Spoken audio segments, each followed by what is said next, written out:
యూదులు మూడవ మందిరాన్ని ఎప్పుడు నిర్మాణం చేస్తారు?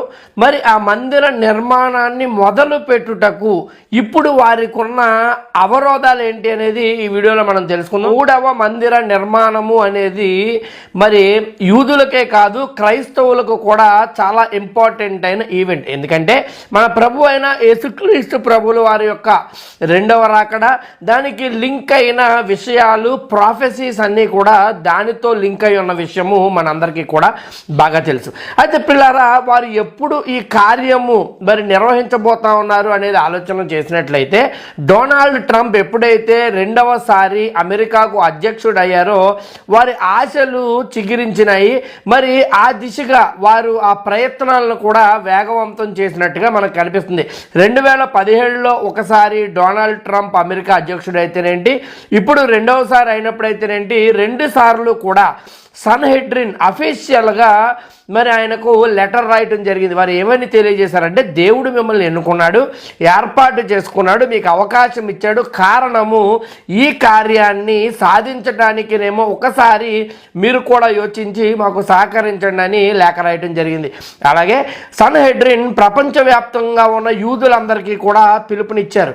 ప్రపంచవ్యాప్తంగా ఉన్న యూదులందరూ జెరూసలేముకు తరలిరండి, ఇక్కడ మందిర నిర్మాణంలో మీరు కూడా సహకరించండి అని పిలుపునివ్వడం జరిగింది.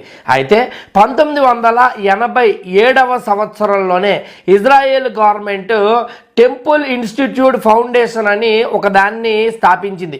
ఆ ఫౌండేషన్ యొక్క ముఖ్య ఉద్దేశం ఏమిటంటే, ఈ మూడవ మందిరము నిర్మాణము చేయటానికి కావలసిన వసతులన్నిటినీ కూడా ఏర్పాటు చేయడం, ఉన్న అబ్స్టాకిల్స్ అన్నిటినీ కూడా తొలగించడం, కేవలము ఆ సింగిల్ పాయింట్ ఎజెండాగా వర్క్ చేయడానికే ఆర్గనైజేషన్ను నియమించింది. అయితే ప్రియులారా, ఇప్పుడు కనుక మనం చూసినట్లయితే మందిరము నిర్మించటానికి నిర్మాణము మొదలు పెట్టాలి తప్ప అన్నీ కూడా రెడీగానే ఉన్నాయి. ఎందుకంటే ఒక పక్క నుంచి ఈ టెంపుల్ ఇన్స్టిట్యూట్ మందిరానికి సంబంధించిన ఉపకరణాలను రెడీ చేశారు, ధూపవేదిక, దీపస్తంభము, ఇతర ఉపకరణాలన్నీ, బిల్డింగ్కి కావలసిన మెటీరియల్స్ను కూడా వారు రెడీ చేశారు.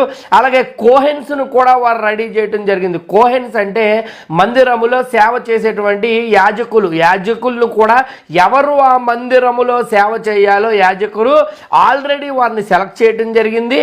అలాగే వారికి కావలసిన యాజక వస్త్రాలు కూడా రెడీగానే ఉన్నాయి. ఇంకా ఆ యాజకులకి ధూపదీప నైవేద్యాలు ఎట్లా చేయాలి, ఎట్లా జరిగించాలి, బలులు ఎలా అర్పించాలి, వీటన్నిటి మీద అనుక్షణము ట్రైనింగ్ కూడా టెంపుల్ ఇన్స్టిట్యూట్లో జరుగుతూ ఉండటాన్ని మనం గమనిస్తూ ఉన్నాం.